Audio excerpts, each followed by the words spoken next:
नमस्कार साथियों, स्वागत है आप सभी का आपके अपने YouTube channel Dhanraj short hand academy steno classes में। दोस्तों, आज का हमारा डिक्टेशन है राजस्थान हाईकोर्ट स्टेनोग्राफर भर्ती 2020 डिक्टेशन गति 80 शब्द प्रति मिनट। तो आइए स्टार्ट करते हैं आज की डिक्टेशन 5 सेकंड बाद।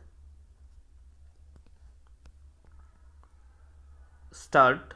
हमारा देश ने संवैधानिक तरीके से 26 जनवरी 1950 को असल आज़ादी का स्वाद चखा था।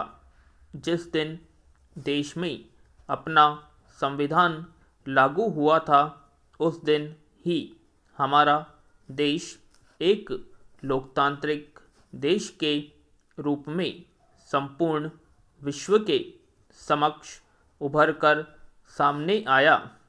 पर आज सही मायने में बात करें तो यह सवाल उठता है कि जिस संविधान ने हम लोगों को बोलने की आज़ादी दी है, अपने व्यक्तित्व को लोगों के सामने उजागर करने की आज़ादी दी है, वह आखिर क्यों छिनती जा रही है। हालात यह है कि आज अपनी बात कहना देशद्रोह के समान अपराध हो गया है।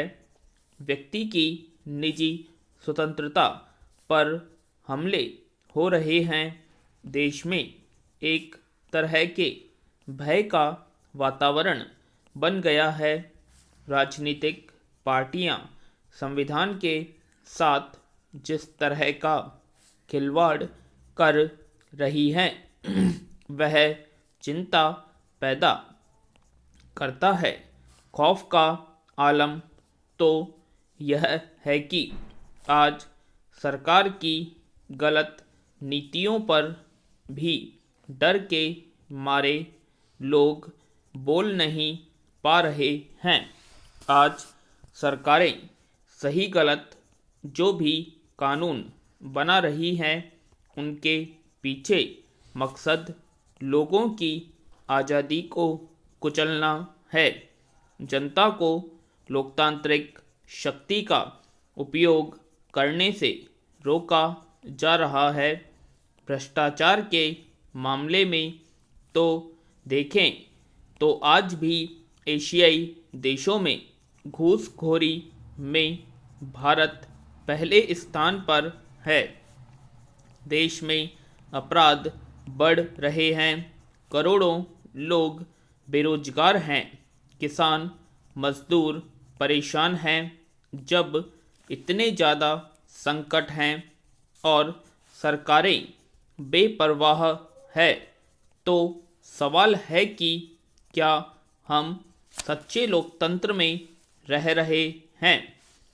स्वाधीन भारत से पहले और उसके बाद एक लंबी अवधि बीतने के बाद भी भारतीय किसानों की दशा में सिर्फ 19-20 का अंतर ही दिखाई देता है।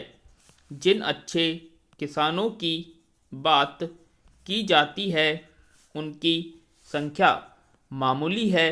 बाकी छोटे और सीमांत किसानों का हाल किसी से छिपा नहीं है।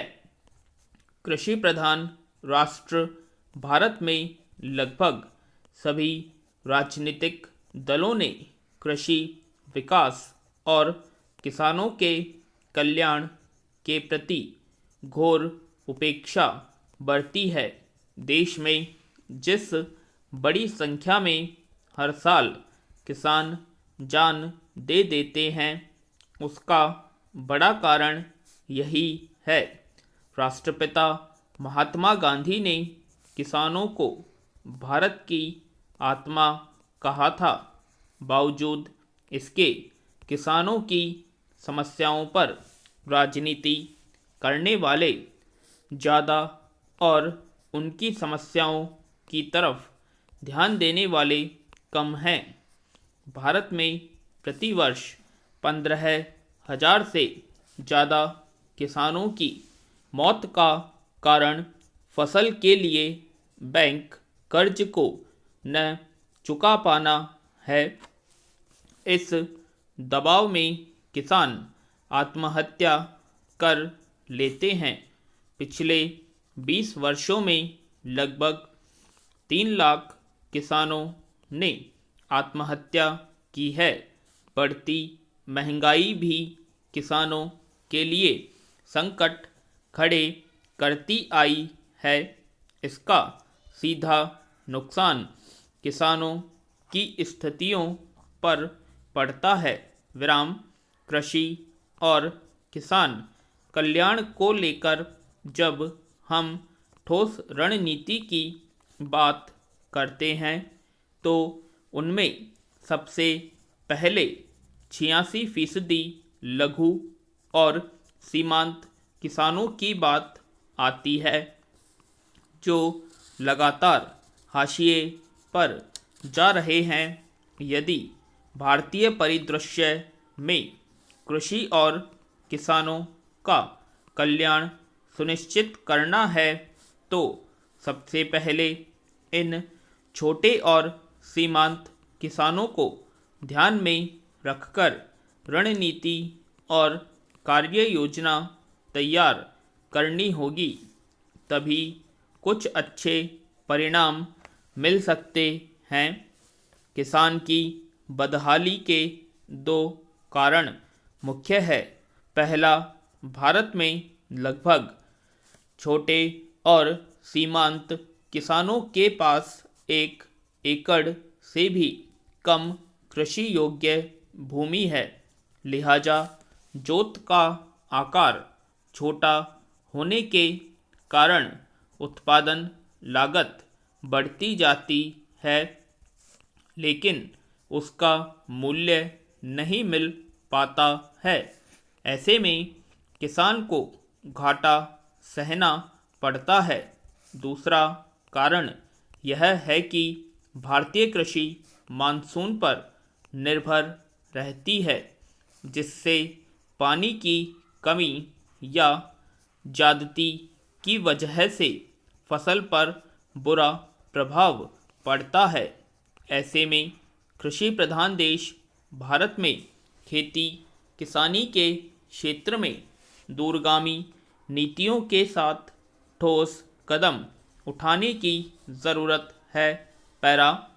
ब्रिटेन पहला देश बन गया है जहां जल्द ही लोगों को कोरोना का टीका लगना शुरू हो जाएगा। पर सवाल है कि क्या इसके बाद दुनिया इस बात को लेकर आश्वस्त हो जाएगी कि अब कोरोना से मुक्ति मिल गई है, क्योंकि जिस कंपनी ने टीका का अनुमोदन किया है वही कह रही है कि इस टीके का असर 110 दिन का है। इस दरमियान और उसके बाद भी यह गारंटी नहीं है कि कोरोना विषाणु हमला नहीं करेगा। इतना है, प्रतिरोधक क्षमता बढ़ जाने से जान नहीं जाएगी, मगर मरीज को उसी तरह एकांतवास में रहना होगा। याद कीजिए, जब खसरा, चेचक, पोलियो और क्षय रोगों के लिए टीके विकास करने में वैज्ञानिकों विराम। आशा करते हैं आप सभी को डिक्टेशन पसंद आएगी, तो प्लीज़ कमेंट बॉक्स में कमेंट करें। और अभी तक आपने हमारे चैनल को सब्सक्राइब नहीं किया, सब्सक्राइब करें, वीडियो को लाइक और शेयर करना ना भूलें। धन्यवाद।